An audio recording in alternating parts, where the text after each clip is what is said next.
తెలంగాణలో కొత్త గవర్నమెంట్ వచ్చిన తర్వాత రాష్ట్రంలో జరుగుతున్న పరిస్థితులు, గవర్నమెంట్ యొక్క పనితీరు అంటే ఏం చెప్తారు? తెలంగాణ రాష్ట్రంలో అసెంబ్లీ ఎన్నికలకు ముందు ప్రజలకు అనేక వాగ్దానాలు ఇచ్చి అనేక అసత్య ప్రచారాలు చేసి కాంగ్రెస్ పార్టీ అధికారంలోకి వచ్చింది. సరే, వాళ్ళు ఎన్నికలకు ముందు అనేక హామీలు ఇచ్చారు. దగ్గర 420 హామీలు ఇచ్చారు, 420 హామీలు. వాటిలో ముఖ్యంగా 6 గ్యారంటీలు అనుకుంటా కొన్ని ప్రకటనలు చేశారు, పత్రికాముఖంగా చేసి మేము వచ్చిన తొలి 100 రోజుల్లోనే పూర్తి చేస్తాము అనుకుంటా వాళ్ళు చెప్పారు. ఓకే, కానీ కనీసం ఇచ్చిన 6 గ్యారంటీలనైనా సరే ఇప్పటికీ 7 నెలలు అయింది. ఎక్కడ పూర్తి చేసిన దాఖలాలు లేవు. ఒక ఆర్టీసీ బస్సు ఉచిత ప్రయాణం మహిళలకు అనేది తప్పితే మిగిలిన ఎక్కడ కూడా ఇచ్చింది లేదు కదండి. మనం చూస్తున్నాము, ప్రతి మహిళకి 2500 నెలకి ఇస్తామన్నారు. ఎక్కడన్నా ఇస్తున్నారా? లేదు. విద్యార్థులకు మేము 5 లక్షల క్రెడిట్ కార్డ్ సదుపాయం ఇస్తాము అన్నారు. ఇచ్చారా?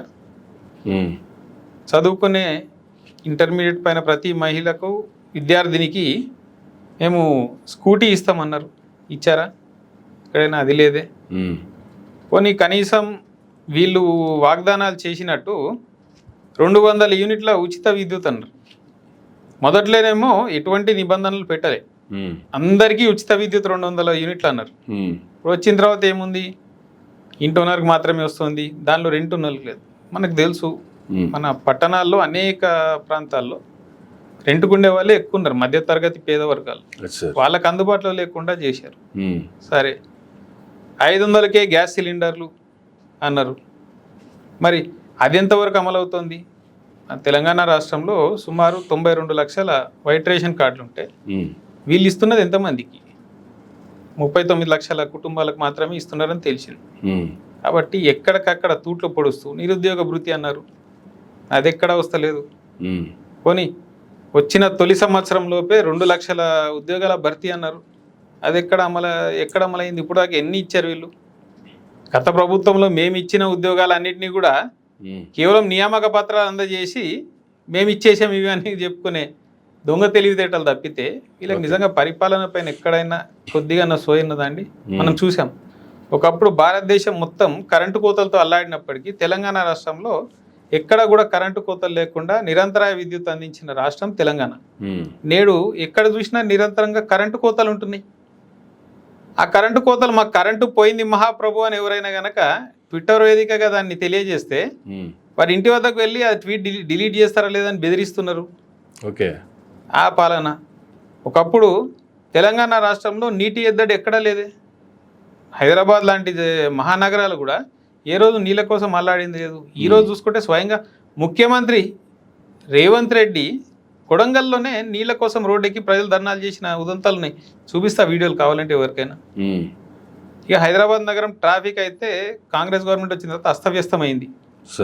రోజు చూడండి మీరు, సాయంత్రం అయిందంటే సామాజిక మాధ్యమాలు, సోషల్ మీడియాలో అనేక మంది పంచుకుంటుంటారు, మేము ఇక్కడి నుంచి ఇక్కడికి వెళ్ళడానికి ఇంత సమయం పడుతుంది. ఒకప్పుడు ఆ పరిస్థితులు లేవు. శాంతి భద్రతలు ఎంత దారుణంగా తయారయ్యాయండి. ప్రతిరోజు హైదరాబాద్ నగరంలో మర్డర్లు జరుగుతున్నాయి, గంజాయి బ్యాచ్లు దాడులు జరుగుతున్నాయి. ఇవన్నీ పరిపాలనలో విఫలమయ్యారు. కేవలం అనైతిక కార్యక్రమాలు గతంలో దేనికైతే ప్రసిద్ధిగాంచారో వాటిని మాత్రం వీళ్ళు చాలా బ్రహ్మాండంగా చేసుకుంటారు తప్పితే పరిపాలనలో విఫలమయ్యారు. ప్రజలకు వీళ్ళు ఇచ్చిన వాగ్దానాల అమల్లో విఫలమయ్యారు, అభివృద్ధిలో విఫలమయ్యారు.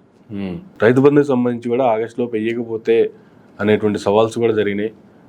బీఆర్ఎస్ వర్సెస్ కాంగ్రెస్ పార్టీ మధ్యలో ఈలోపే వేస్తున్నామన్నారు, అది ఇంకా కొనసాగుతూనే ఉంది తప్ప అమల్లోకి అయితే వచ్చినట్టుగా కనిపించట్లేదు.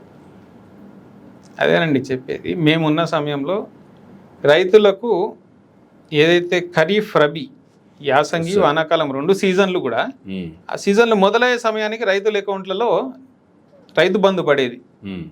ఈరోజు సీజన్ పూర్తయ్యే సమయానికి కూడా చాలామందికి రైతు బంధు అందని పరిస్థితి.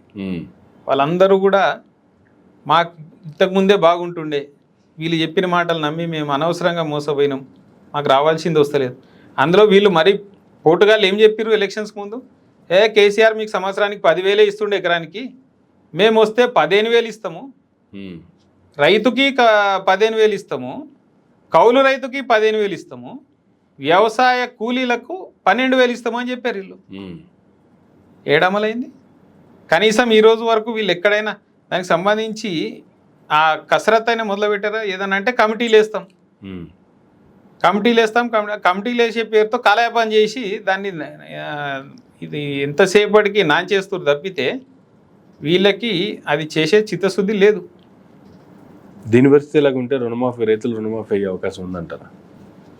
ఏమో ఇప్పుడు దేశంలో ఉన్న దేవుళ్ళు అందరి మీద ప్రమాణాలు చేసుకుంటూ తిరిగాడు ముఖ్యమంత్రి పార్లమెంట్ ఎన్నికల సమయంలో. ఆగస్ట్ 15th లోపు చేస్తా. మరి మనం ఆల్రెడీ జూలై నెల 2వ వారంలోకి వచ్చినాం. ఇప్పటివరకు అయితే మన కసరత్ ఎక్కడ మొదలైంది లేదు. సరే, దేవుళ్ళు ఎట్లాగూ ఈ కలికాలంలో ఇంకా ఉద్భవించలేదు కదా, నన్ను ఏం చెయ్యలేరు అనుకుని మరి హామీలు అన్నీ తీసి గట్టు మీద పెడతాడా ఏందా తెలియదు మనకి. ఇక ఎట్లాగూ నిండా మునిగిన తర్వాత సలేముందన్న రీతిలో ఏ హామీ కూడా అమలు చేస్తలేము. ఇది కూడా అమలు చేయకపోతే ఏం పోయేది ఉంది, ఇప్పుడు అప్పుడే దగ్గరలో ఎన్నికలు ఏమున్నాయి అనుకుంటా కూడా వాళ్ళు ఆలోచన చేసినా దానికి ఆశ్చర్యం లేదు. ఓకే.